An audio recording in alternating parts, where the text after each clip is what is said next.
Bonjour chers frères et sœurs de l'église de l'I-Jésus, nous sommes aujourd'hui le jeudi 27 octobre 2022 et nous allons couvrir plusieurs chapitres dans le cadre de cette méditation quotidienne. Tout d'abord, Nombre 26. Moïse et Éléazar, le fils d'Aaron qui est maintenant décédé, vont effectuer le recensement du peuple. Et ce recensement démontre que la génération précédente est vraiment toute décédée dans le désert. Nombre 27. Il est question de la loi sur l'héritage. Si un homme meurt sans avoir de fils, il donnera son héritage à sa fille ou ses filles.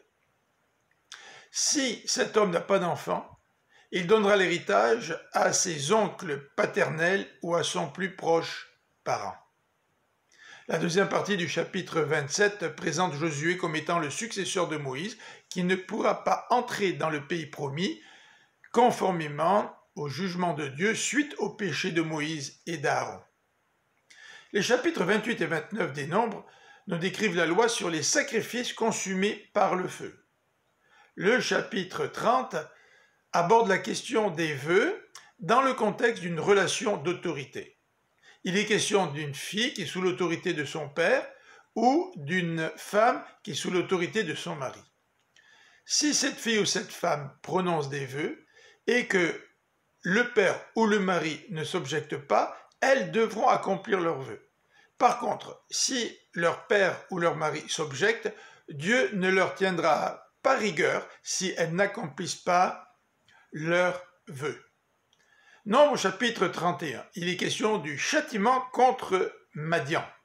Des milliers d'Israélites sont morts suite à l'idolâtrie et la débauche que nous retrouvons dans le cycle de Balaam.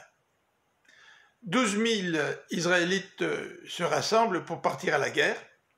Ils tuèrent les hommes et 5 rois de Madian, ainsi que Balaam.